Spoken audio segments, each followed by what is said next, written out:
Mi querido Juan Javier, que te voy a decir Pitts porque ya entramos en Pits. confianza No, hombre, adelante, por favor, Charlie. y ya resultando que saludos a Omar, ¿verdad? Mándale un saludo Omar acá. Garza, mi querido Omar, amigo del alma, me estoy enterando que es tu primo.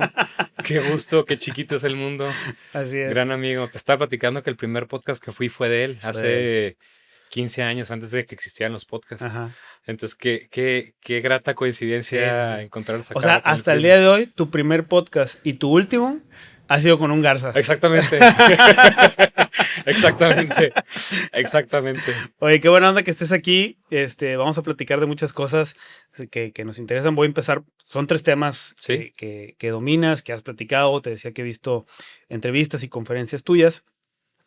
Pero empecemos por esta parte de la narrativa. Antes no se hablaba mucho de la narrativa. sí. Y la narrativa nada más se hablaba en términos de películas o en términos de documentales, pero ya se está empezando a meter dentro de las empresas, dentro del, del ámbito familiar. Es que es tu narrativa y Sí. es mi narrativa y es la forma en que tú la ves, mi forma. ¿Qué es la narrativa desde tu punto de vista? Las historias. La meta historia. La historia grande de cómo se genera identidad, se genera el orgullo, se genera principalmente la identidad, la filosofía, lo que nos define. Creo que el ejemplo de narrativa más complejo es justamente el de la religión o de la iglesia, que contados, o sea, así de una forma es cómo transmites los valores, cómo transmites las creencias, cómo transmites quiénes somos, es a través de las historias narrativa. Y esa narrativa se crea, se inventa o viene a través de un pasado o cómo se configura esa narrativa. Creo que son las tres preguntas más importantes del hombre, que es de dónde vengo, quién soy y a dónde voy. Y en la construcción de identidad, por ejemplo, de las naciones o de las empresas, o lo que decías ahorita, incluso de tu familia, es algo que pues tiene un origen. ¿De dónde vengo? ¿Cuál es mi historia? ¿Cuáles son mis pasados? ¿Cuáles serán las tradiciones? ¿Qué es en lo que creemos? ¿Qué es lo que nos define?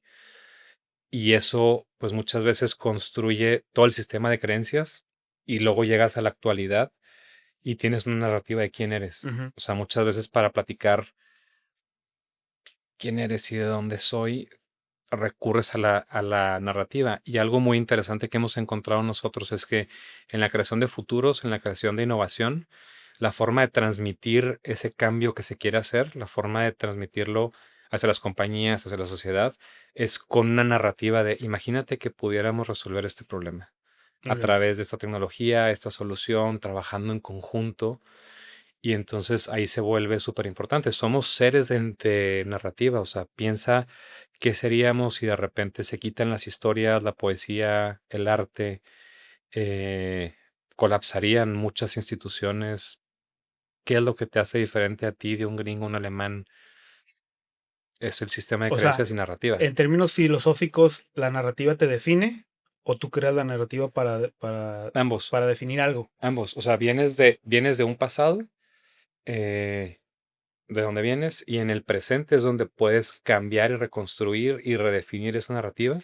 Y para construir el futuro, defines qué narrativa quieres construir para poder hacerlo. Entonces, creo que es una mezcla. Es una mezcla de dos. ¿Dónde ves donde tiene mayor impacto? En las empresas, en las familias. Digo, ya sabemos que en las películas, porque de ahí empezó y la creación de historias, pero ahora que se está, como te decía al principio, se está permeando en otras áreas, está teniendo mayor impacto en esas otras áreas, impacto positivo, impacto negativo, o cómo ves tú esa parte. Yo creo que, yo creo que en todos, o sea, creo que primero en la parte del individuo, como decías, o sea, está muy en boga el decir, esa narrativa no me gusta, esa narrativa sí la acepto. ¿Cuál es la narrativa que le vas a vender o que vas a construir para tu familia? Eh, yo muchas veces con mi esposa platico eso, o sea, ¿qué es lo que le vamos a contar a nuestras hijas y qué es lo que les vamos a decir en ese sistema de creencias? Ahorita me pasa mucho que de repente tomamos muy a la ligera los libros o los cuentos que les leemos y les contamos. Ok. Y ahorita me está pasando que recientemente encontré el libro de Rapunzel y me puse a leérselo. Y entonces de repente había una vez una niña que llegó una bruja y se la robó y yo, ¿por qué le estoy contando esto? Y entonces esa bruja era mala y el papá, porque además ni siquiera es la versión oficial de Disney, al parecer es como alguien que lo agarró que no es de la versión oficial Ya, ya. o una versión antigua. Y entonces en la historia esta, el papá le regala la hija a una bruja. Y mi hija me pregunta, ¿y por qué el papá le dio la hija a la ¿Me bruja? Y vas a yo regalar tú a mí, papá? le digo, no, no sé, mi amor, pero este libro ya lo vamos a leer y vamos a cambiar la narrativa y lo vamos a hacer. Ajá. Y nos pasó que para el kinder de mi hija nos pidieron que lleváramos un libro sobre la gratitud. Y pasó lo mismo, compramos un libro en Amazon y lo empiezo a leer y le digo, no vamos a contar esto. ¿Y qué vamos a hacer? Le dije, no sé, voy a crear una historia sobre la gratitud porque es la forma más, para mí, más directa, honesta pues, de estar bien, de sentirte bien, de agradecer, incluso de rezar, desde agradecer lo que tienes. Ujú. Y entonces, pues creamos una historia de una niña que despierta como amarrada con un lazo, y no entiende el por qué, y de repente empieza a ver que todo lo que hay en su día tiene formato de regalo, incluso cuando el papá la regaña, cuando le obliga a comer brócoli, lo comparte con sus amigas y se vuelve como una bola de nieve de gratitud. Ok. Y para mí ese concepto de gratitud me tomó muchos años entenderlo, pero me di cuenta que cuando lo metes en un cuento, en una narrativa, en una historia, pues ella y sus amigas de 5 años de su kinder lo entendieron. Ujú. Y lo hiciste cuento. Lo hice un cuento, lo hice un cuento, lo estructuré con ella y como más o menos los puntos principales, le dije ayúdame a generar escenas, los copié, los pegué en mi journey, hice como 52 imágenes, Ujú.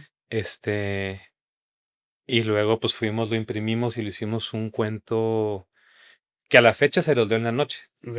puras imágenes. Y además medio que se parecen a mis hijas, entonces está padre porque es el cuento contextual. Eh, Estamos inmersos en todo, la música, la poesía, el tema de la cultura corporativa. Hemos visto que es muy, muy importante. Em, y cómo cuentas esa cultura para que las personas lo entiendan, se sientan parte de, generes una identidad.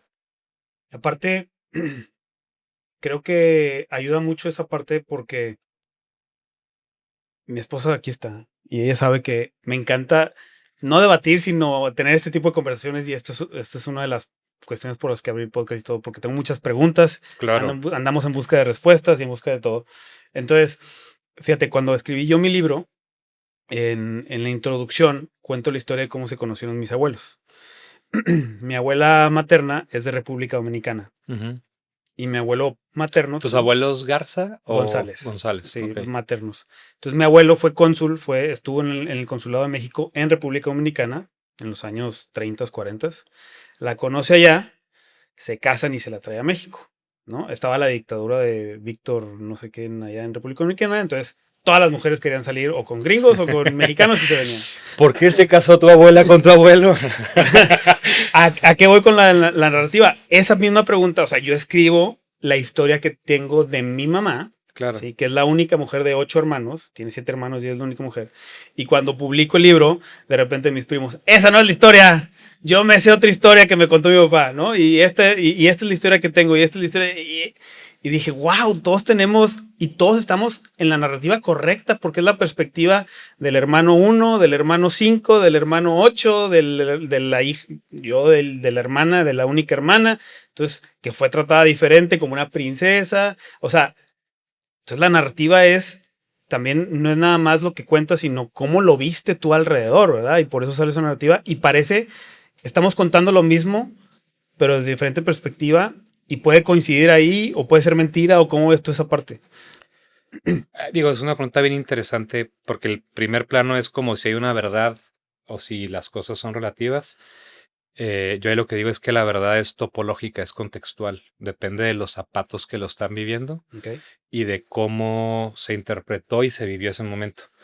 Y justamente yo vengo del cine, del personaje, de las historias, del guión. si escucháramos la historia de cada persona que está alrededor de nosotros, te darías cuenta lo singular, lo específico que es cada historia. Y sí, o sea, estas historias familiares es bien interesante cómo lo vive cada uno y cómo cada uno tiene un tema. Yo también lo que cuento ahí familiarmente es que en mi familia, la parte de los Pitts, está la historia de mi abuelo que estuvo en la Segunda Guerra Mundial. Y yo decía, nah, eso, Ajá, no sé si es verdad. Y como además, pues fue un tema complicado de violencia, sí. síndrome postraumático, pues mis abuelos se separaron. Y recientemente mi esposa se metió a investigar un tema de árboles genealógicos y encontró que mi abuelo estuvo en la Segunda Guerra Mundial y me dice, no, pero ese es Harry Pitts Jr. Hay un Harry Pitts que estuvo en la Primera y en la Segunda Guerra Mundial. Su- Y entonces, pues es interesante como resignificar el pasado, Ajá. porque no se contaba mucho, no se sabía mucho, se perdió. Y para mí fue como muy interesante decir, número uno, mis genes han estado en dos guerras. Número dos, mucho de las cosas difíciles de mi familia que le echábamos la culpa al abuelo, pues de repente ahora parece que es culpa del bisabuelo. Ujú. O sea, ahora es culpa de Estados Unidos. Y entonces dices, pues ya nadie tiene la culpa, cada quien vivió una historia súper diferente. Ujú. Y, y sí, o sea, creo que es lo rico de las historias, de que puedes contar 1 millón de historias del mismo acontecimiento. Y muchas películas se tratan de eso, es Sí. el mismo hecho, cómo fue interpretado y vivido por diferentes personas alrededor de ese hecho. Tengo una teoría que necesito tu validación. A ver si es cierto. Ok. En base a la narrativa. Las películas, los documentales, sobre todo películas, series y todo eso, tienen dos funciones en la sociedad. Intrínsecas. O sea, no las dicen, pero creo que así son. Una es, exponen lo que sucede actualmente, por un lado, pero la segunda es, tratan de cambiar la situación de lo que pasa. De definir, entonces, arman la narrativa para cambiar algo en la sociedad, en las familias, en la mecánica de la sociedad. ¿Lo ves así Sí. o es nada más contar una historia para generar lana? No, no, no, no, no. O sea, yo vengo de ahí. Yo empecé contando y haciendo cortometrajes con Omar Garza, de Ujú, hecho, y luego con otros amigos, porque yo creo que los mensajes son potentes y poderosos y el motor de cambio generalmente viene del arte. O sea, los artistas tienen la capacidad de ver el futuro de una forma muy clara y son esa punta de lanza que van rompiendo como la tela del cambio. Entonces, creo que las buenas historias, el buen cine, la buena narrativa, tiene un componente de motor de cambio. Yo lo creo y por eso estoy aquí. ujú. Eh, y sí, o sea, hay dos formas de hacerlo. Retratas la realidad y lo puedes retratar como algo incómodo, algo que no nos gusta y algo que contrasta mucho. Y planteas una forma de resolverlo, de cambiarlo o de criticar. Y muchas veces es igual de potente. Me acuerdo cuando estaba joven. eh, Me acuerdo cuando Hace estaba más poquito. chavito, hace poquito ayer. Es ahí donde caes en el. Me acuerdo más bien cuando estaba en secundaria que estaba viendo qué estudiar y salió una película que se llamaba El Decadente. Ok. Y yo creía que el mensaje nomás lo podías mostrar con héroes y con personajes que viven en la virtud y esta historia del decadente es pues justamente la historia de un personaje antihéroe que básicamente está decayendo y ves cómo el vicio lo corrompe y lo destruye y te deja un mensaje, incluso ver la parte que es negativa, pero está construida para decir, ojo, Ujú. ve cómo a este hombre le afectó. Entonces, sí. Y, No solamente te digo, estoy de acuerdo, te digo, es mi filosofía de vida. O sea, por eso estoy aquí ya. y la confirmo todos los días en mi trabajo. Y cómo saber, y no quiero sonar redundante, pero sí quiero ver cómo hacerle para saber si las narrativas que estamos poniendo en las películas o así son las correctas. ¿A qué voy con esto? Porque platicando con algunos otros conferencistas que están aquí en el Congreso, igual que tú, dicen las familias están siendo atacadas por lo que vemos en la televisión, por lo que vemos en las películas, por lo que vemos en Disney, bla, bla, y empiezan a mencionar un montón de cosas. Y de repente veo ese péndulo que, vámonos a lo woke, y luego vámonos a lo, y se va de un lado para otro, y entonces lo que crea es confusión, ¿no? No hay una definición de una narrativa o no hay unos valores en las empresas que están bien definidos, o ¿cómo ves ese tema? Es un tema bien complejo. Creo que muchas veces son un reflejo del estado de cómo piensan los que lo están haciendo y los que lo están produciendo. Eh, Justo te contaba la idea de los cuentos, porque pues el cuento es más neutral y te puedo decir, estos valores que le están metiendo y que le están inculcando a mis hijas, no estoy de acuerdo con esos valores, Ujú, ni se los quiero contar. Prefiero yo crear el cuento. ujú, Creo que en las películas pasa lo mismo. ok. Y luego muchas veces, pues no están reflejando tus valores. Entonces tú dices, yo no me siento identificado con esto que están poniendo, entonces o lo quito o lo veto o pongo lo que sí estoy de acuerdo que consuman, porque muchas veces el producto o sea, consumir lo que ves te modifica.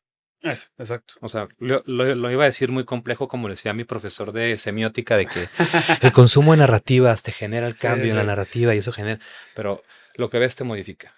Y las ideas se permean a través de el periódico, las redes sociales, las historias, las películas, los documentales, la opinión pública, la opinión publicada. Ujú. O sea que si ves Narcos, la serie, te modifica en cierta forma Por de ver supuesto, las cosas y de tu actuar también. por supuesto. Hay un fenómeno muy complejo que están batallando, o sea, que se vivió en Colombia, que es la influencia de la narcocultura en la sociedad. Y entonces de pronto, pues se vuelven los poderosos, los que pueden, los que tienen. Y entonces en los hombres, pues se empiezan a ver hombres que se empiezan a comportar como traquetos y como Ya, narcos y tal. Y en las mujeres la parte pues incluso la estética buchona, por ajá, así exacto. decirlo. Entonces, por supuesto que Se vuelve el modifica e modelo, impacta. ¿no? Claro, El modelo a seguir. claro. O sea, ¿qué estás poniendo en el marco? ¿Qué estás poniendo Ajá. en la obra de arte? Claro que va a cambiar y modificar. Y todavía más si tiene éxito. Y todavía más si tiene éxito. Y cómo, ahora pasando, ya vimos el tema de la narrativa, ¿no? Y cómo afecta. Bueno, ahora vámonos al tema de innovación. Si nos pasamos al tema de innovación, ¿cómo a mí no me cuadra todavía eso? ¿Cómo metes la narrativa en la parte de innovación? ¿Cómo va ligado? El cambio es social. O sea, el cambio tiene que empezar con que las personas se pongan de acuerdo, identifiquen el mismo problema, quieran construir una solución para ese problema y quieran generar un proceso de innovación o de cambio en la compañía. ¿Cómo lo hacemos nosotros? Vamos con los clientes de nuestros clientes, los entrevistamos y los grabamos. Ellos no saben para qué es y Ujú. empiezan a hablar de cómo usan el producto bancario, cómo usan el producto financiero, qué es lo que les gustaría tener. Y esos clientes se los llevamos a los directivos de alto nivel y entonces escuchan al cliente y se dan cuenta de lo que tienen que hacer. Y entonces dicen, ya entendí, o sea, a mis clientes les está doliendo las filas, les está doliendo que la aplicación es lenta, les está doliendo que no tengo productos para sus necesidades de vida porque pensaba que no necesitan eh, Un seguro, un ajá. seguro o un crédito hipotecario o que estaban muy jóvenes o los estaba subestimando. Y entonces, pues ese proceso narrativo de escuchar, ver, reflejarse, diálogo, Ok, ok. ayuda a que se pongan de acuerdo. Y entonces una vez que dicen, ok, vamos a hacer este cambio y vamos a crear este neobanco, Ujú. o vamos a crear esta nueva marca o este nuevo producto. Si no tienes la forma de contárselo al nivel alto, al nivel medio, al nivel bajo de la compañía, la gente no entiende qué están haciendo y no entiende el Mm, cambio. ujú. Entonces, el change making, el sense making, Porque muchas veces nuestro trabajo es más el hacer sentido de lo que se está construyendo Ok, y poder transmitirlo y que todos vean el mismo punto. ok. Y ahí es donde hay una parte muy importante. Y gran parte de los proyectos de innovación, cuando no tienen un proceso de cómo transmitirlo, cómo comunicarlo, cómo bajarlo a la realidad y que la gente lo vea, no funciona. Y muchas veces el simple hecho de ver la marca, el logotipo, las imágenes, incluso hasta lo que nosotros decimos, vamos a hacer un documental o un comercial de lo que queremos construir. Entonces todo el mundo lo ve y se alinea. Hay un caso bien interesante que hizo Apple, en el que hicieron una pieza de cómo veían el futuro, Ujú, pero fue en los 70s. ok. Y entonces en ese futuro veían que iban a haber unos dispositivos hechos de cristal, Hmm. cuando las computadoras y las pantallas tenían un fondo de este Sí, tamaño, y las tarjetas, ¿no? Que se las metían. tarjetas, y entonces hablaban con un asistente y le decían, ayúdame a ver los estados de resultados de la empresa, ayúdame a preparar mi viaje para África. Y salía como ahí el mundo girando y estoy preparando un viaje para África personalizado. Todos los ingenieros del mundo vieron y dijeron, es el futuro. Y hubo una sincronicidad de todos los ingenieros a nivel global para construir esa realidad. Y ellos pensaron más allá de nomás lo que ellos estaban construyendo, sino cómo generamos un cambio a través de esta narrativa. Ok. Y gran parte de lo que ves hoy en tecnología, si ves ese comercial, te lo va a pasar, si lo pasan en Sí. el... Vas a ver que de forma muy arcaica se ve VHS, se ve como... ¿Te acuerdas con los Sí, videos las líneas antiguos? así, sí, Las sí. líneas. Pero Muy entonces, vintage que le llaman ahora. claro, pero entonces eso, o sea, eso es lo que nosotros vemos en nuestro trabajo, de transmitir la filosofía, la visión, eh, y que están queriendo construir para que lo entiendan su círculo, las personas y el mercado. Toda la jerarquía. No solamente hacia el interior, sino hacia el interior y luego hacia el exterior. Ok. Entonces, cuando los medios, periodistas y tus clientes entienden de, ellos están pensando diferente y están construyendo esto, es la profecía autocumplida. Ok. ¿Qué es para ti innovación?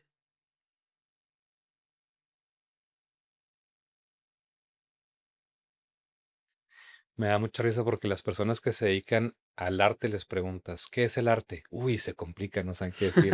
O pregúntale a o sea, cuando le preguntas como que definir la fuente. De una forma práctica es una forma de hacer algo mejor, más rápido y más económico. Ok. Rápido, Mejor, mejor y más económico. sí. Eso es innovar. Si cumples con los tres, estás en una propuesta de valor que es un no-brainer, o sea, es por supuesto que tengo que hacerlo. Si tienes dos, es una muy buena propuesta. Si nomás estás en uno, no necesariamente estás cambiando. Ya. Ahora, si lo desarrollo más, eh, la innovación viene de construir y tejer desde la tradición y encontrar una nueva forma de reconceptualizar eso que estás haciendo. Fíjate que la otra estaba viendo videos y buscando el tema de innovación y me encontré con una persona que hace mucho que no hablo con ella, o con esta persona, es un hombre, se llama Alejandro Ruelas Gossi, no sé si Ujú, lo sí, claro. conozcas. Y él habla mucho acerca de la innovación y todo eso. Y no sé cómo veas tú ese tema, porque ahorita que decías reducir, o sea, en el menor costo posible, él menciona un poco lo contrario, o no menciona el tema del costo. Él menciona el numerador y denominador. Entonces todos buscan bajar el denominador para que el resultado pues, sea más grande. Pero él dice, no, sube el valor del numerador. Entonces dice, por ejemplo, ¿te acuerdas de cuando British Petroleum o algo así en el Golfo de México, ahora de América, dicen? Sí.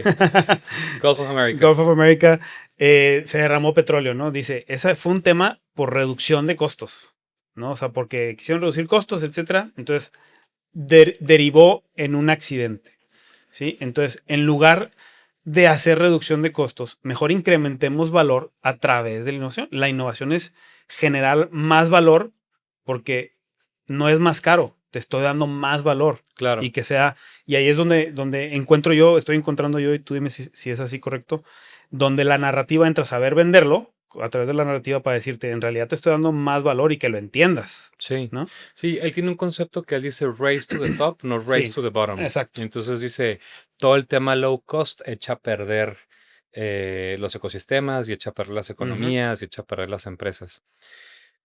Creo que pensándolo más bien en economías digitales y en economías tecnológicas, y yéndome, por ejemplo, a Airbnb, ok, Uber, Amazon, este, incluso el tema de las fotografías de Kodak, agarran algo que es muy costoso entregar eso y hacen que el costo tienda a cero. Por ejemplo, los mapas eran tecnología de guerra que estaba restringida para los militares. Y habían cartógrafos y barcos que iban a buscar y conseguir esa información y costaban una cantidad de dinero y vidas humanas brutal. ujú, Y ahorita tienes eso en tu celular, ujú, en tiempo real, con zoom, con fotos, con layers de información, y el costo de eso es cero y cada vez se va a hacer más correcto. económico. Eh, ahorita me voy a Colombia con Deloitte a hablar de el Retail Day. Y a mí me pasó que estaba buscando una impresora. Entonces fue una tienda departamental muy famosa, muy conocida en México. Me dice, no, hombre, el descuento, más la noche especial, más el Ujú. no sé qué de la impresora. Entonces pone que costaba 10,000 pesos y me la vendían en 6. Dije, ok, me meto a Amazon, 4,200 pesos y me llega al día La siguiente. mismita. Mismita impresora. Entonces, la economía de escala, la distribución, el entregar el valor para el consumidor final, sí se está haciendo muchísimo más accesible. Pero si hay cosas, es que creo que la parte donde Ruelas habla es la parte inicial donde lo construyes, que es extremadamente costoso. La inteligencia artificial, los LLMs o los Ah, Large ya. Language Models, eran impensables, extremadamente costosos, y ahorita hay creo que 1,500 millones de O sea, personas accediendo. es lo que habla entonces antes de que se convierta como en un commodity. Antes de que se democratice, es algo que es race to the top, que es extremadamente costoso, que parte también de la innovación es estar abierto como al error. O sea, muchas veces los clientes quieren que pago una cantidad y necesito que en 3 meses me entregues un unicornio. Ujú. Sí, Muy exacto. bien, en 3 meses sale un MVP o en 6 meses sale un MVP y luego hay que probar, construirlo, ir con los clientes que les genere valor y que eso lo puedas escalar. Ujú, Entonces, no se contrapone con la idea de Ruelas, creo que más bien es el valor debe de apostar a que se pueda democratizar y que pueda llegar a muchas personas para que les genere valor, como el mapa, como las fotos, ujú. todo lo que hay atrás de eso. No lo había visto desde ese punto de vista. ¿Qué está pasando con el celular, por ejemplo? Porque ya no se ve, o sea, ya está democratizado, cada vez es, pues no sé si más barato, pero cada vez ofrece menos valor. El iPhone 16 es igual al iPhone, ¿cuál es el último? 19, 17 17, no sé Pro cuál, Max sí, Pro Max Ultra, Ultra, exacto. pantalla con no se Entonces, ya nada calienta. más trae una camarita más y entre más camaritas te lo cobran más caro, pues viene siendo lo mismo. Entonces, desde ese punto de vista, y estamos hablando nada más de Apple, ¿no? No hay innovación. Yo esperaba ver para esta época ya Star Wars, que me apareciera aquí Un tridimensionalmente, holograma. sí, un holograma. Sí, o sea, son 4 etapas. La primera etapa fue la economía de creación de máquinas o artefactos. Entonces la hago y te vendo una computadora IBM y luego te vendo una tablet y luego te vendo un dispositivo. Y de ahí pasamos a la economía de la atención. Y entonces es cómo le hago para tenerte viendo una red social, un contenido. Este, entonces todos los algoritmos están enfocados en optimizar esa atención. Entonces para hacer eso voy a escuchar de qué hablas, voy a ver a dónde te mueves, voy a ver con quién te relacionas, voy a ver qué buscas y voy a cruzar todo eso para tener tu atención. Y ahorita ya se está pasando a la economía de la intimidad. Ok. En el ya tengo algoritmos de la información o IA o inteligencia artificial que puede tener una capacidad conversacional Y entonces te va a decir, ¿cómo estás? Cuéntame, ¿qué te está pasando? Cuéntame más. Cuéntame tus problemas psicológicos con tu familia, tus ideas de negocio, tus proyectos. Y entonces ahorita mucho donde está la innovación y donde se están centrando ya no es tanto en el dispositivo, sino es el cómo genero esa intimidad. Y la siguiente etapa hacia donde se está construyendo es la economía biotecnológica, Ok. o sea, donde ya se empieza a borrar esa barrera. Yo tengo un tema para medir glucosa continua, uso esto para medir el sueño, este, pero ya de que hablando del celular, este, Ujú. de que esté aquí y lo estés viendo a 5 centímetros, a que esté dentro de tu Ok. mente, estamos en un tema pues muy corto. Y entonces ahorita la innovación no está tanto enfocado en el dispositivo porque ya no puedes cambiar tanto, sino es cómo genero dispositivos que sean conversacionales y que funcionen a partir de voz. Pero al ser seres visuales ya dicen, es que si necesitas voz, pero necesito que tenga una pantalla. Entonces salen los Google, Ah, los sí, los, Meta, ajá, los lentes estos de realidad los virtual de y todos realidad estos. virtual, que son impresionantes. Y fue la apuesta en el 2020 porque estábamos todos Sí. encerrados. Yo aposté un viaje a uno de mis roomies a que en el 2020 todo el mundo iba a traer esos lentes puestos. Y además se lo aposté a Japón y lo perdí. Necesito pagárselo. Germán, te voy a invitar a Japón. Vámonos, Eh, ¿y de ir quiénes iríamos o qué? no, estás invitado, te invito, te damos también tú. Este, pero, o sea, pero ya los lentes de Meta, los Ray-Ban, me parece algo muy Ah, interesante sí. porque ya dicen, ya lo traes puesto, tienes una pantalla, puedes tomar fotos, te aparece, te salen notificaciones, tienes cámara, toma una foto, reconoce lo que estoy viendo, puedes hablar, hey Meta, ¿qué es antropometría? Si estás leyendo un libro, Ujú. tómale una foto, guarda esto. Y trae algo bien interesante que es el Nuraband. Y entonces, pues con gestos, sin tener necesariamente un mouse o un teclado, sino que está leyendo cómo se mueven tus articulaciones, puedes dar comandos de atrás, enfrente, foto, Wow. regresar, cambiar, subir volumen. Entonces, de esto están diciendo, vamos a ponerlo aquí y lo escuchas acá y lo voy a manipular con gestos hápticos. Ajá. Me fui a Disney con mis hijas, me los compré y parecía retrasado mental, Sí. pero las Pero si te fotos, vas las hace 30 imágenes, años y les dices, todos van a estar viendo sus celulares o viendo un dispositivo que ni siquiera se llamaba celular en la calle o en una plaza, pues en los 70 te hubieran dicho, estás loco, todos son todos, una foto de hoy, todos son retrasados mentales, claro. igual. Entonces, o sea, probablemente están de la tradición, Ujú. cómo deconstruyo y cómo reconceptualizo a que no esté viendo una pantalla, sino que la pantalla esté más cerca de mi ojo y tú no puedas ver lo que yo estoy viendo. Ok, Entonces, creo que ellos ya saben que esto ya es viejo. O sea, ellos ya saben que esto va de salida. ya, Entonces no me voy a enfocar aquí, sino qué es lo que viene y cuál es una forma más humana, más cercana, más intuitiva, menos invasiva de tenerla y consumirlo. ok. Entonces la innovación se está yendo hacia allá. Por eso, a lo mejor, entonces, entiendo que entonces por eso el primer paso hacia eso es la inteligencia artificial. Claro, ¿Y claro. cuáles son los pros y los contras que estás viendo tú desde ese punto de vista?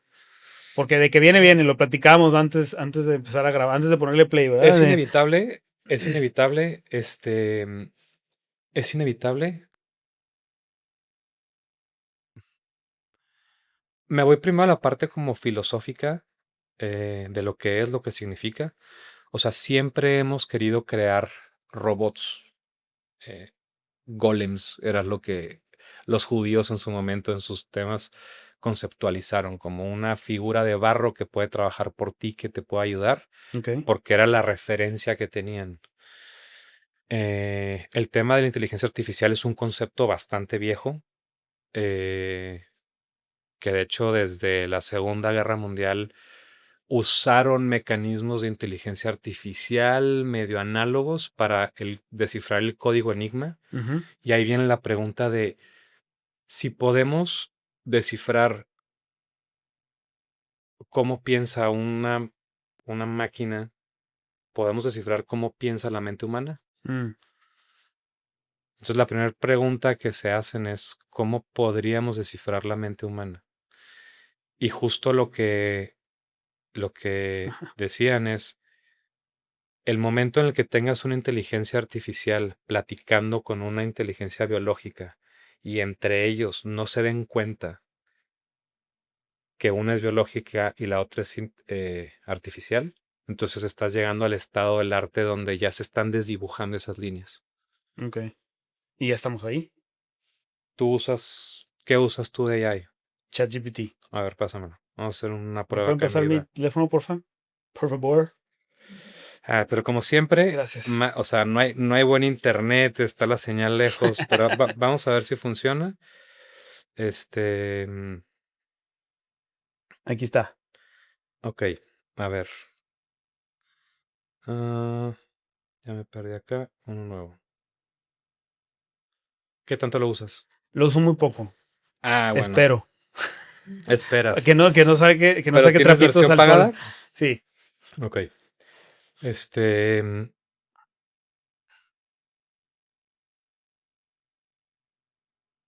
A ver, para el ejercicio, hola. acercamos el micrófono. Acá está. Así está bien. Hola, te voy a presentar a Charlie. Necesito que le hagas una entrevista a profundidad para hacer un proceso de innovación en su compañía. Pregúntale a qué se dedica, en qué trabaja, qué hace y cómo le podríamos ayudar. No ha llegado, te aviso en cuanto llegue. ¿Tienes alguna pregunta para hacer mejor tu trabajo? Hola, suena bien el plan. Antes de que Charlie llegue, no tengo preguntas específicas. Cuando lo tengamos en la llamada, me adaptaré a lo que nos vaya compartiendo. Eso sí, apenas se una, dime para arrancar. Sale.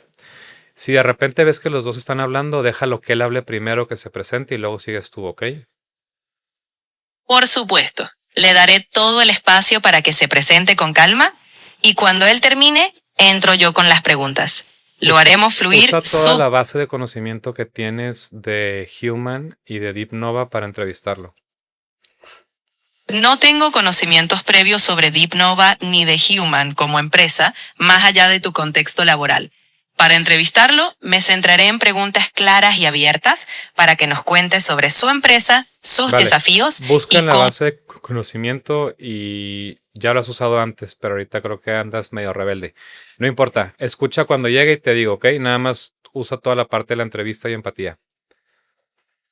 Claro, sin problema. Gracias. En cua- De nada. Cuando llegue el Charlie, me avisas y estaré listo para escucharlo con toda la atención del mundo. Vamos a hacer que esa conversación sea genial. Le puse mute.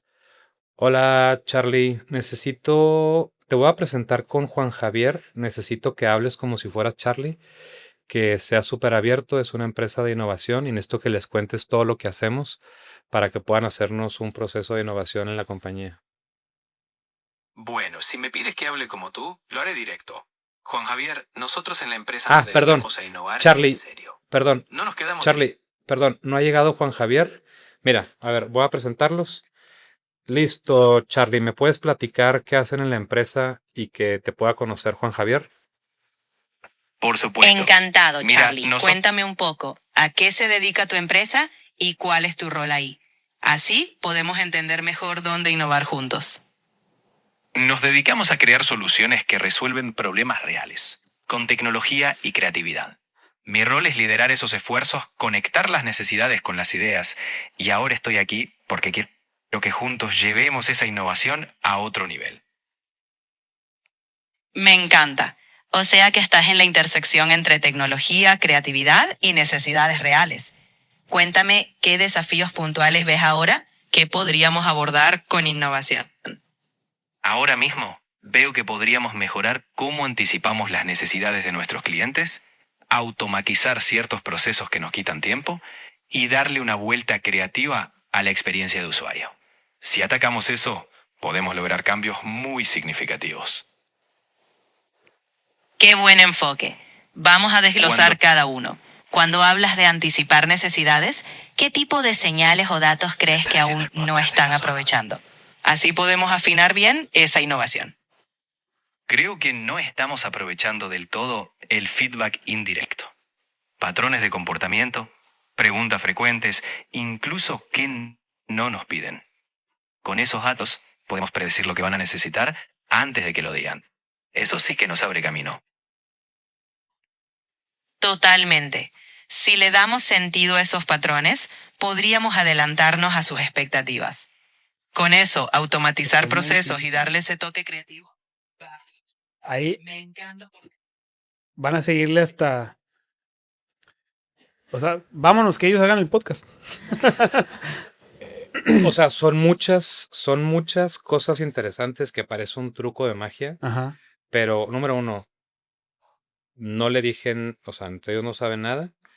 En cierta forma fue programación verbal. O sea, vas a hacer esto, dile esta información, tu objetivo es esto, logra esto. ¿Tienes preguntas? No, tengo preguntas. Ok. Va a llegar Juan Javier, dile todo lo que sabes de Charlie, porque van a hacer un proceso de innovación y ya abre la información. Y entre ellos probablemente saben que están hablando con una máquina porque ven que está muy estructurado el nivel de Ok. pensamiento y que la velocidad de interacción de ideas, la claridad de lo que se está poniendo, no es normal en una persona promedio. Ok. Hay muletillas, hay tiempo, pero acabas de ver lo que hablaban que era el estado del arte de la inteligencia artificial. Sí. Ahora, ¿cuál es la consecuencia de esto? O sea, ¿cuál es como la consecuencia de la consecuencia? Pues muchas cosas lo vas a poder delegar a tu IA. O sea, a mí cuando fui en el 2020 a Singularity me decían, tienen que pensar que van a ser tan cercanos a su agente ustedes que las compañías de marketing van a empezar a hacer marketing para su agente y no para ustedes. Mm. Y va a ser el que va a estar filtrando la información. O sea, a mí si me dices que un AI me filtre todos los correos spam y me borre todo lo que no necesito, me lo ordene, me lo filtre y me lo dé, ¿dónde firmo? Y eso ya existe. Que tú puedas decir, vamos a dejarlos hablar y que trabajen juntos en una primera estructura brief, es súper potente.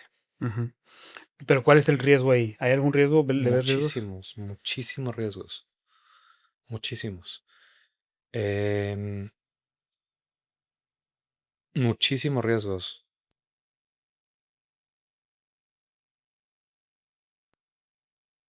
O sea, número uno, un tema de privacidad. Número uno, un tema de vulnerabilidad de la información. Número dos, los que no lo usan bien, un riesgo en pérdida del pensamiento crítico.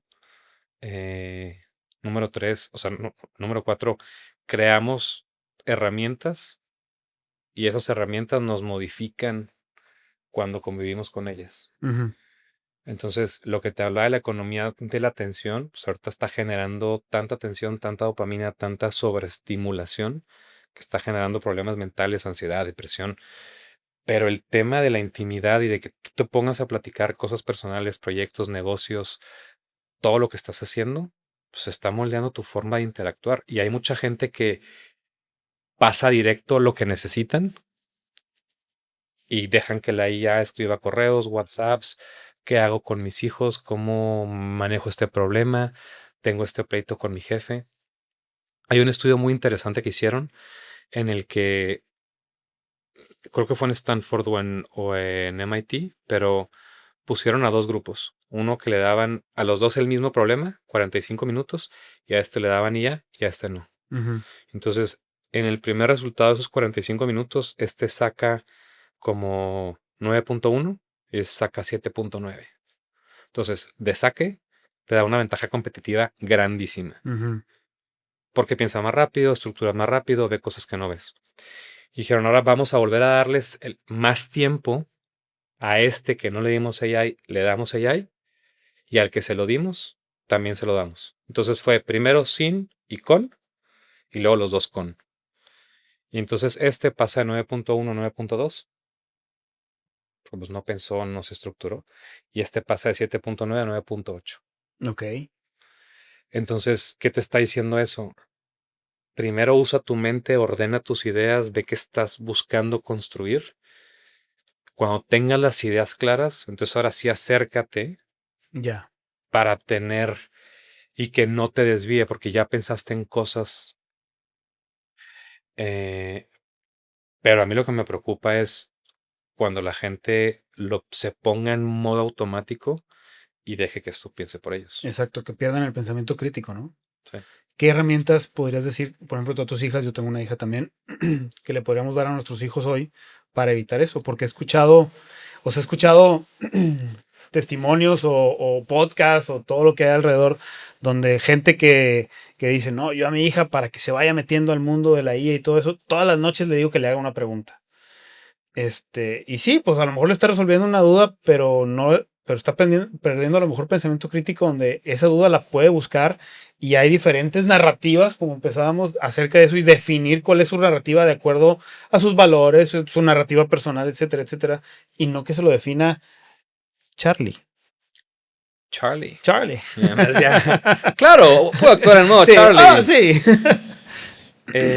Viene un cambio de época fuerte, grande. Creo que no ha habido tecnología con el impacto que tiene el IA y lo que implica. Y luego imagínate IA más robots. O sea, es una locura. O sea, los robots antes per se no eran tan interesantes, pero ya lo que se habla es IA y lo embodied IA o physical AI. Que a eso le das corporeidad. Entonces le empiezas a dar ojos, manos, brazos, robots, hasta que haces un cuadrúpedo o un humanoide. Pero darle a GPT cuerpo, básicamente. Sí. Es otra idea, o sea, no es... O sea, GPT sigue siendo el software. Ahora estamos yendo por el hardware, ¿no? O sea, hay que hacer el hardware para... Exactamente. Y el hardware lo están humanizando. Exactamente. Entonces, esto es un cambio sin precedentes. Es más que el dominio del fuego. O sea, el fuego nos transformó como especie. O sea, estábamos llenos de pelos y... O sea, era muy lento procesar las calorías y de pronto nos dieron un segundo estómago que metabolizas con el fuego la comida, entonces ya te puedes comer algo y te puedes comer 3000 calorías en una sentada. Me pasó estando en Ruanda que ves un gorila que necesita comer 7000 calorías y se avienta 12 horas sentado masticando eucalipto. Entonces no tiene tiempo. El fuego libera tiempo. La IA va a liberar mucho más tiempo. Entonces, es algo interesante de qué vamos a hacer con ese tiempo libre que se va a soltar. Pero regresando como a la pregunta de qué haces con tus hijos, pues piensa que el mundo en el que vives va a ser diferente, el mundo laboral va a ser diferente. Nos define como especie Homo sapiens y hemos vencido a nuestros enemigos con los pensamientos, o sea, con nuestra inteligencia. Y esto pues, lo está emulando. Es probable que lo llegue a superar. Ok. Entonces, ¿cuáles son las capacidades que les vas a dar a tus hijos? Las que hoy les dicen habilidades blandas van a ser las habilidades torales. Pensamiento crítico, creatividad. Manejo de emociones. Liderazgo. Sense making. Trabajar con las personas. O sea, todo lo cualitativo completamente es lo que va a tomar más valor. Sí. Yo lo veo, no sé si tengan que ver. Yo sigo un cuate que es un músico que cantó en el Super Bowl el himno nacional. No Bad Bunny. Se llama Bad Bunny. No es Bad Bunny. Mi primera chamba. Nueva York. Nueva York. No, se llama Charlie Puth. Okay. Y él cantó el himno nacional y es un jazzista y todo. Es un tipo, bueno. Es un musicazo, la neta. O sea, me gusta mucho la música.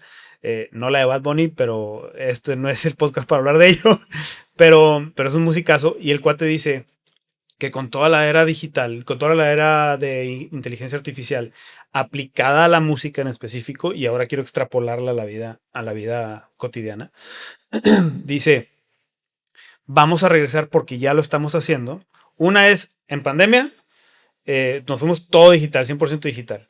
Dice, ahorita 4 o 5 años después, están regresando los congresos presenciales, ya nadie quiere pantallas, quiere otra vez el tema uno y uno. Y dice, y en la parte musical, dice, no sé qué tanto conozcas de música, pero los 4 cuartos, ¿no? Y está así. Entonces tú le das a la inteligencia artificial el ritmo y en el segundo 1 termina al mismo tiempo que en el segundo 430 de lo que dure la música. Y pone un ejemplo bien interesante que dice, ¿has escuchado la canción de Earth, Wind & Fire que se llama September? Do you remember? Entonces, la pone y pone el tiempo los primeros 5 segundos y pone el tiempo los últimos 10, 15 segundos. Y dice, terminan mucho más rápido. Y dice, déjame te explico por qué. Dice, porque la grabaron en vivo todos al mismo tiempo juntos en un estudio. No, generalmente graban, o ahora se graba un instrumento, ya puedes estar uno en España. ¿Tú otro eres músico? No soy músico, pero fui bueno, músico algún tiempo. Entonces ya hasta puedes grabar diferentes, ya teniendo un micrófono, etcétera, y ya nada más juntas y mezclas y eso es todo. Pero ese en los 70 lo grabaron todo junto, entonces se emocionaron. Dice, si tú ves el video, se emocionan. Está la parte emocional, la parte humana, que hace que termines de la emoción más rápido la rola de lo que la empezaste. Y la inteligencia artificial, hasta ahorita, al salvo que tú me digas otra cosa, no es capaz de meterle esa emoción porque va a empezar en 4/4 y va a terminar en 4/4. Se va a mantener en eso. ¿Sí? Otra cosa que dice, los Beatles. Los Beatles, no me acuerdo qué canción también lo dice. Baja él todos los bajos, todos los... ¿Sí has visto las plataformas que crean música con letras y con instrumentos? Sí, pero no las he usado. Por eso es la pregunta. Porque ese error humano, es lo que dice, ese error humano se está empezando a valorizar más porque se ve más real. Creo que, o sea, estoy de acuerdo. Creo que la parte más importante y mucho hacia donde va mi reflexión con cualquier tecnología es las tecnologías tienden a generar abundancia. Entonces, algo va a generar abundancia, pero otra cosa se va a volver escasa. Entonces, ahorita, cuando se empezó a usar en la oficina, de repente empecé a recibir, te estoy mandando un documento perrísimo, 46 páginas, para que lo leas. Y de repente te mando otro documento y una presentación y de repente dices, no, espérense. O sea, me acaban de mandar 400 páginas para leer. O sea, claro que no voy a leer. No lo en un libro, ¿eh? O sea. No, sí leo, o sea, y leo mucho, pero es no, una propuesta. Voy, pero es mucho tiempo. Claro, es mucho tiempo, pero entonces lo abundante es el contenido generativo escrito, los textos, la información, las presentaciones, y lo escaso es la capacidad de síntesis, la claridad mental. Entonces te veo en Zoom en 5 minutos, platícame la idea. ¿Qué se va a volver escaso? La capacidad de ser sintético, la capacidad de emocionar, la capacidad de poder conectar de forma rápida. Okay. Le decía a mi esposa que ahorita estamos trabajando en un proyecto muy demandante que se presenta el lunes y son más de 30, 40 tecnologías y se hace un showroom y vamos a presentar hologramas, avatars conversacionales, avatars en tiempo real, una plataforma de lectura de datos y de interpretación semántica y contextual. Digo, es que es tanta información que me preocupa que se pierdan. Oye, tengo este proyecto, que ya es que estoy trabajando, ayúdame a hacer un mapa. No, mejor así, no, mejor esta forma. Todo el equipo está full, ahorita hay 50 personas trabajando en esto. Y dije, no tienen tiempo, estábamos comprando un café. Y le dije, ¿sabes qué? Prepáramelo para hacerlo en Lovable y que me lo haga gráfico, visual y que lo ponga. Y entonces tardamos más en hacer la fila para el café que lo que esta plataforma me entregó el producto. Y te lo voy a enseñar, o sea, porque es, o sea, a mí no me deja de sorprender. Projects. Aquí está. Primero me la entregó azul. ¿Se puede ver cámara? ¿Lo podemos mostrar a cámara acá? Ahorita sí, o sea, si quieres luego te mando eso porque va a estar muy sí, lejos, sí. pero y además es un tema confidencial, pero o sea, pero aquí trae no, todo es, lo que iba a ser un PowerPoint, los pilares principales, el flujo estratégico de cómo funciona, y el ecosistema, la descripción de cada uno de los productos. Ahora, pues esto ya está. Me hizo la chamba en 3 minutos. Lo importante es en esos 10 minutos que presentamos. ¿Cómo? Lo que dices, cómo conectas, cómo emocionas. La narrativa. Ahí está la narrativa. Claro, y por dónde empiezas y cuál es su interés, cómo captas su atención. ¿Hay que tenerle miedo? No. Porque vemos mucho igual. Ves YouTube, ves programas, ves noticieros y los, ¿cómo se llama? Las miniaturas y los títulos es... Tienes hasta el 2030 porque esto se va a poner feo. El 70% de los trabajos se van a perder. Y todo este amarillismo para darle un clic, ¿no? Mira, hoy estaba buscando una como una frase para transmitir este tema del conflicto de la inteligencia artificial y encontré un documento del secretario de Economía de Estados Unidos. Y dice, nos estamos enfrentando a una tecnología sin precedentes que va a desplazar una cantidad de trabajos bestial y no vamos a tener la capacidad de reemplazarlos y encontrar dónde ocupar a tantas personas. Pero Eso es real. eso es real. Va a ser real en algún momento. O sea, hoy se publicó, Ok. pero va a generar 10 veces más productividad, 10 veces más riqueza, 10 veces más. John Maynard Keynes, 1930. Revolución industrial. Ajá. Entonces, es algo que ya hemos vivido, o sea, es algo que ya ha pasado, y entonces, claro que nos da miedo y nos preocupa en el momento. Lo escuchas ahorita y dices, claro, es la IA, pero piensa en la evolución de empezamos siendo nómadas y todo dependía de nuestro cuerpo y de la fuerza músculo humana. Ujú. Dominamos a los animales, fuerza músculo animal, y eso generó un florecimiento social, o sea, una tribu de nómadas. Tú vas en la actualidad, vas con los en África y son tribus de 20 personas, Ujú. porque no soporta más. Una sociedad agrícola pues, permitió crecimientos a 10,000 personas, las industriales a ciudades de millones de personas, pero ve cómo se va reemplazando lo que creíamos que nosotros servíamos para la fuerza. Y llegan los animales, entonces ahora es el, el intelecto, el conocimiento. Ahora estamos reemplazando lo que nos define, que es el conocimiento, que es lo que va a florecer. Es una Ok. parte mucho más humana, una parte mucho más cercana. Em, ¿Da miedo? Sí, sí da miedo. ¿Preocupa? Sí, sí preocupa. Em, ¿Qué hacer? pues entender la diferencia entre señal y ruido. Ok. Una vez que entiendes la señal, entender hacia dónde va. O sea, entender cómo cuál es el camino y hacia dónde se está construyendo. Y en el cuadrante de lo abundante y lo escaso, ¿cómo puedes tomar decisiones para que tú quedes en el cuadrante de lo escaso y que estés generando valor en lo escaso? Mm. Porque lo que administras es lo escaso, no lo abundante. Entonces, lo que realmente es valioso, haciendo a lo que decías de Ruelas, Sí, de rolas. Ujú. es eso que es único, escaso, que hay muy poco. Ok. ¿Y qué hay muy poco ahorita? ¿Qué ves que puede haber muy poco ahorita? Pues justo, o sea, es la ecuación contraria. O sea, eh, incluso te pasa, le preguntas algo a una IA y te avienta una cantidad de texto y dices, no, no, no, no, nada más dame Sí, el básico. la respuesta. O sea, Ujú. no quiero todo, quiero la respuesta. O sea, hay abundancia de contenido de texto, de imágenes, de video. Es la relación entre ruido y señal. O sea, lo que es abundante ahorita es la señal. Ujú. Hay mucho ruido, hay mucha paja, hay mucha información. Entonces, creo que una habilidad es la capacidad de poder ser generador de señal, identificar señal. Oye, y para ir terminando la plática, hay mucho, mucho que más que platicar, ¿verdad? Pero ¿No? el tiempo ahí. ¿Qué tanto tiempo nos va a mencionabas la revolución industrial y a lo mejor le tomó 20, 30 años para revolucionarse y para llegar a un punto donde todos encuentren ese equilibrio? ¿Qué tanto le puede tomar qué tanto tiempo le puede tomar a la inteligencia artificial para encontrar ese equilibrio en el día a día de lo que estamos viviendo? El equilibrio social, o Sí, el sea, equilibrio social. del Del desplazamiento de trabajos. desplazamiento, de... Porque va a pasar por... O sea, si va esto, vamos a pasar por un tema de, pues digamos, dolor, donde sí se van a perder trabajos, pero luego vamos a encontrar ese tema de abundancia, o sea, esa vuelta con la inteligencia artificial.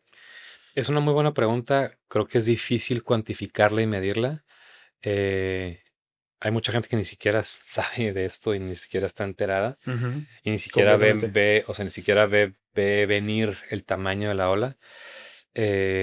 Referencia reciente 2020 pandemia. Yo me acuerdo que cuando empezó había ido a Singularity y empieza la pandemia y nos hacen un callback a todos y nos dicen, esto va a durar 5 años. Hmm. Los gobiernos van a mentir, van a decir que no está pasando nada, pero prepárense y tomen decisiones como si fuera a ser 5 años. Yo solo lo supe el día 1 de la pandemia en México. Sí, el Ujú. día 1. Fui con Mar, le dije, mi amor, esto va a durar 5 años. No tiene sentido seguir en México. Vámonos a Mérida. Van a ser nuestra hija. no hay que mantener la oficina. Estás loco, la economía no va a aguantar. ¿Cuánto tiempo nos Ah, tomó transicionar de todo físico a todo digital? Fue relativamente rápido para hacer un fenómeno mundial simultáneo, sin preparación, sin aviso, sin completamente. antecedentes. O sea, Ujú. estos famosos Black Swans que no ves venir el golpe y dices, ¿cómo puede ser que una bacteria? Mi hija a la fecha me pregunta, papá, no entiendo cómo una bacteria microscópica o un virus microscópico paró todo el mundo. Le digo, no sé, mi amor, pero gracias a eso vives ahorita en Mérida y gozas de muchos beneficios. Agradecele al mendigo murciélago. Sí, entonces, personalmente creo que vamos a agarrarle muy rápido a la jugada. Por eso no me asusta. Ok. O O sea, sí hay esperanza, pues. No es... completamente. O sea, viene un futuro brillante con muchas posibilidades, con mucho crecimiento. No, yo creo que el futuro tenemos que empezar a verlo brillante, bonito, abundante, con oportunidades. Ve, o sea, ve la historia de la humanidad, cada vez se pone mejor. Ujú. Hoy, cualquier persona promedio de la humanidad vive mejor que cualquier rey medieval. Correcto. Tiene acceso a penicilina, luz, agua caliente, coches, tecnología, internet, mapas gratis, fotos infinitas, Frutas de cualquier parte del mundo, o frutos de sea, cualquier parte del mundo. El problema son los esquemas de compararte con el otro y no agradecer lo que tienes. ya.